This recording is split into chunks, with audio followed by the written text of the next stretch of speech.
Roma nunca había estado tan cerca del abismo.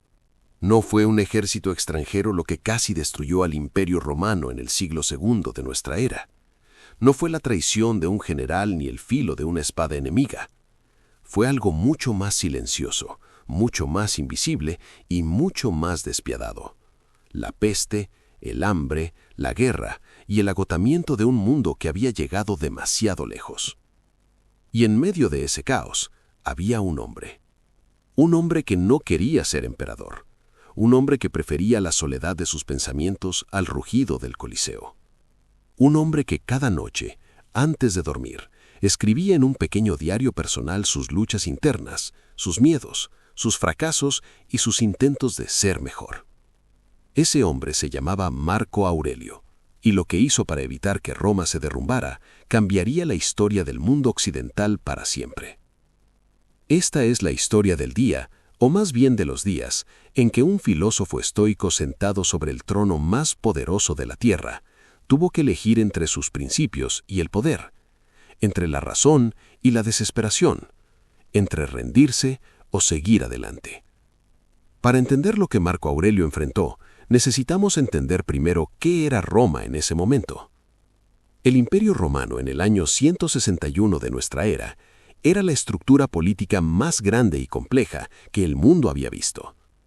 Millones de personas vivían bajo su bandera, desde las costas de Britania hasta las arenas de Arabia, desde el helado Danubio hasta el ardiente desierto de África. Roma no era solo una ciudad, era una idea, una promesa, de orden, de justicia, de civilización frente al caos del mundo conocido. Pero esa promesa estaba comenzando a agrietarse. Las fronteras del norte nunca habían sido completamente seguras. Las tribus germánicas, agrupadas bajo nombres como los marcomanos, los cuados y los sármatas, presionaban constantemente los límites del Danubio. No eran pueblos primitivos, como los romanos gustaban de creer. Eran guerreros organizados, adaptables y hambrientos de las riquezas que el imperio prometía. Durante décadas, los emperadores anteriores habían logrado mantenerlos a raya con una combinación de diplomacia, sobornos y ocasionales demostraciones de fuerza militar. Pero esa paz era frágil como el vidrio. Y entonces llegó la plaga. Nadie sabe con certeza qué enfermedad fue. Los historiadores modernos debaten si se trató de viruela, sarampión o alguna otra enfermedad que hoy en día ni siquiera existe de la misma forma. Lo que sí sabemos es que los soldados romanos que regresaban de una campaña militar en el Oriente la trajeron consigo alrededor del año 165. Y Roma, que nunca había conocido esa enfermedad, no tenía ninguna defensa contra ella. La plaga antonina, como la llamamos hoy, comenzó matando a 2.000 personas por día solo en la ciudad de Roma. Los templos se llenaron de enfermos, las calles se llenaron de cadáveres. El sistema de recolección de basura y saneamiento, que hacía a Roma funcionable, colapsó bajo el peso de los muertos. El miedo se convirtió en el vecino de cada hogar.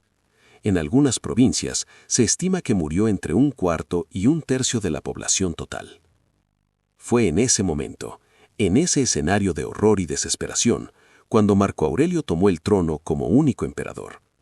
Su corregente, Lucio Vero, había muerto víctima de la misma plaga, dejando a Marco Aurelio solo para enfrentar una crisis que amenazaba con consumir todo lo que Roma había construido durante siglos.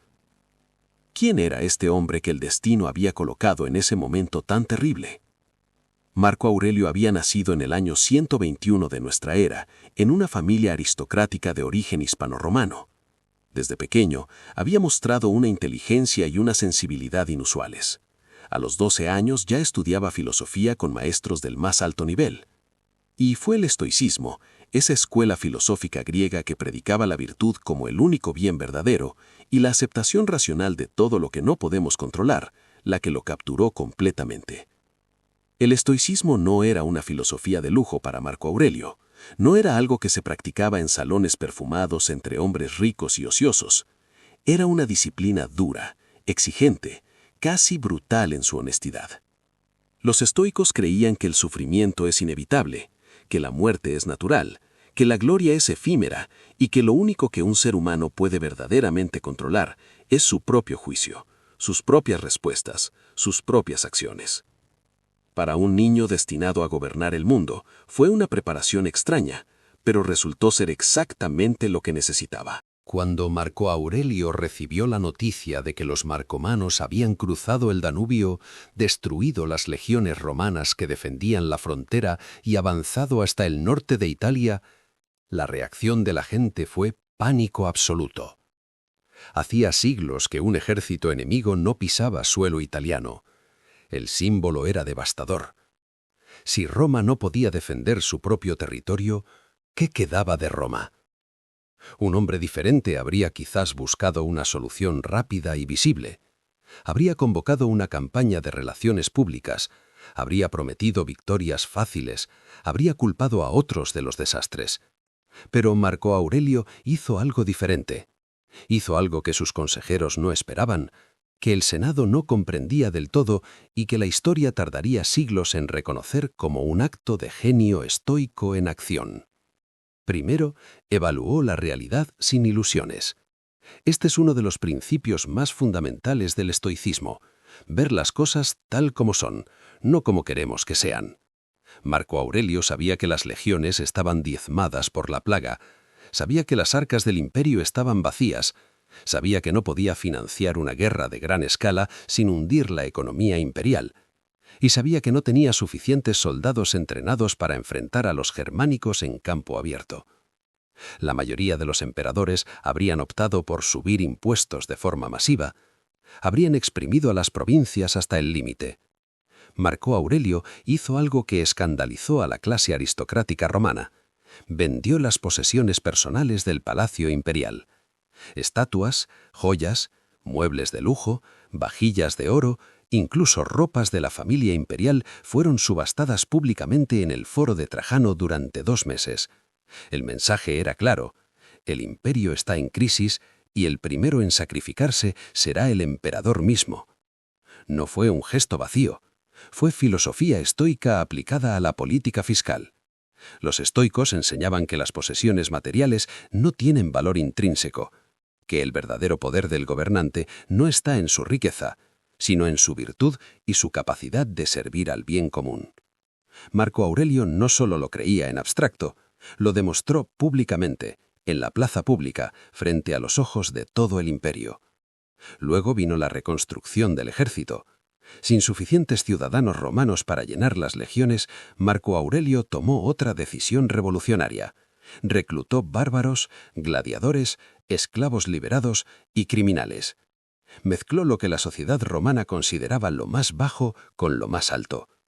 Otra vez el escándalo fue enorme, pero Marco Aurelio sabía que en momentos de crisis real, las categorías sociales son un lujo que no se puede permitir. Mientras organizaba todo esto, seguía escribiendo. Cada noche, en su tienda de campaña, con el frío del Danubio penetrando por las costuras del cuero, con el ruido distante de los campamentos y el olor a humo y enfermedad en el aire, Marco Aurelio abría su diario y escribía. No para publicarlo, no para que nadie lo leyera, solo para sí mismo, solo para mantenerse cuerdo, honesto y firme en sus principios. Lo que escribió en esas páginas se convertiría siglos después en una de las obras más leídas de la filosofía occidental: las Meditaciones. En ellas Marco Aurelio no se presenta como el hombre más poderoso del mundo, se presenta como alguien que lucha, que falla, que se impacienta, que siente miedo, que en ocasiones desea escapar de todo. Escribió sobre lo difícil que era no perder la calma cuando los senadores lo irritaban con su cobardía y sus intrigas. Escribió sobre la tentación de vengarse de quienes lo traicionaban. Escribió sobre el agotamiento de tomar decisiones de vida o muerte todos los días durante años. Y una y otra vez volvía a los mismos principios. Controla lo que puedes controlar. Acepta lo que no puedes cambiar. Actúa por el bien común, no por tu propio beneficio. Recuerda que eres mortal y que nada de esto importará en 100 años. Sé justo, sé paciente, no cedas al miedo ni a la ira. Haz lo que debes hacer. En el campo de batalla estos principios se tradujeron en una estrategia de guerra que desconcertó a los germánicos. Marco Aurelio no buscó victorias rápidas y espectaculares. Entendía que esas victorias serían efímeras frente a un enemigo que podía retirarse, reagruparse y atacar de nuevo indefinidamente.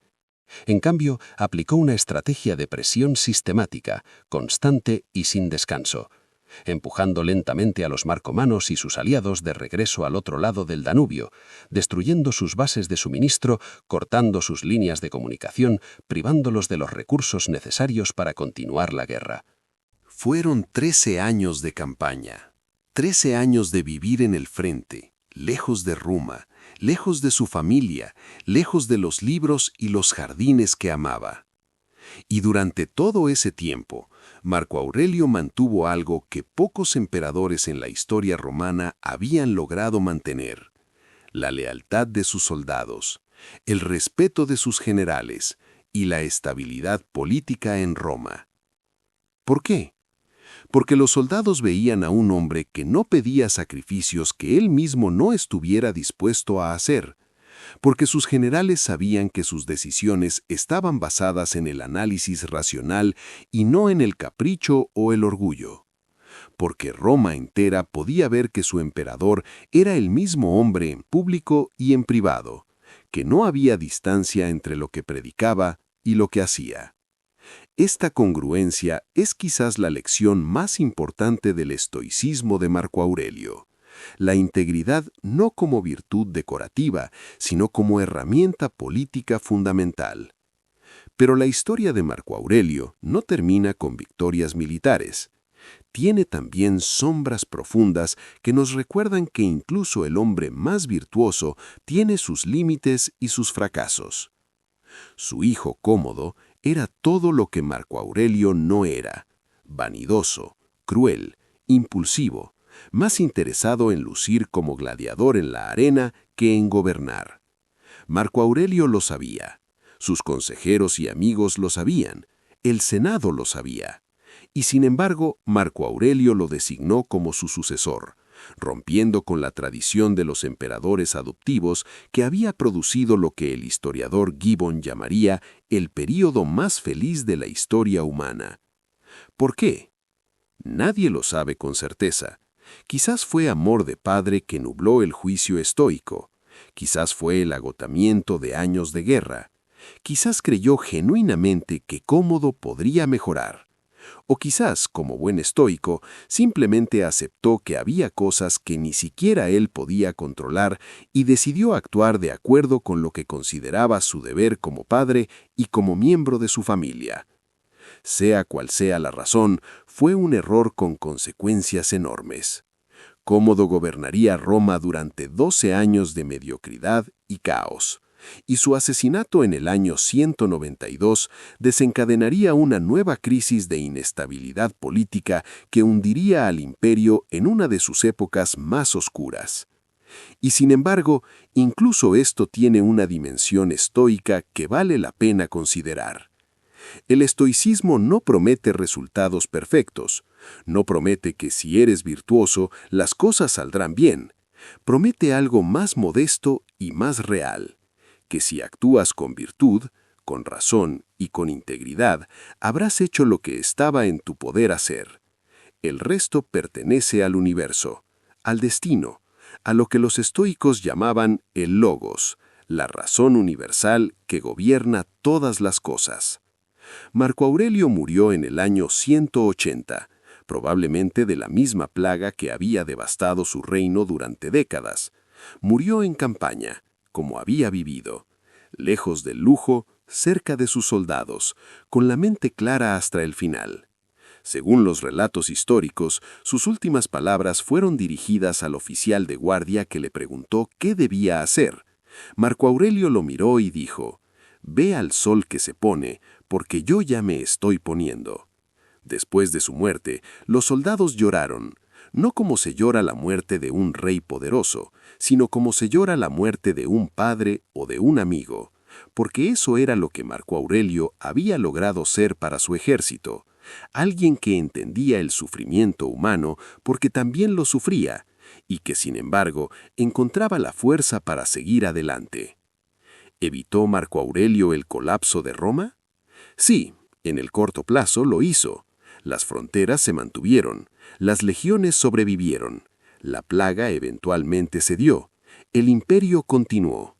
Pero quizás más importante que eso, Marco Aurelio demostró algo que los siglos no han podido borrar, que es posible ejercer el poder con virtud, que la filosofía no es un lujo de tiempos de paz, sino una herramienta indispensable en tiempos de crisis, y que el mayor enemigo de cualquier líder no son los bárbaros en la frontera ni la plaga en las calles, sino el caos interior que lleva a las decisiones precipitadas, injustas o cobardes.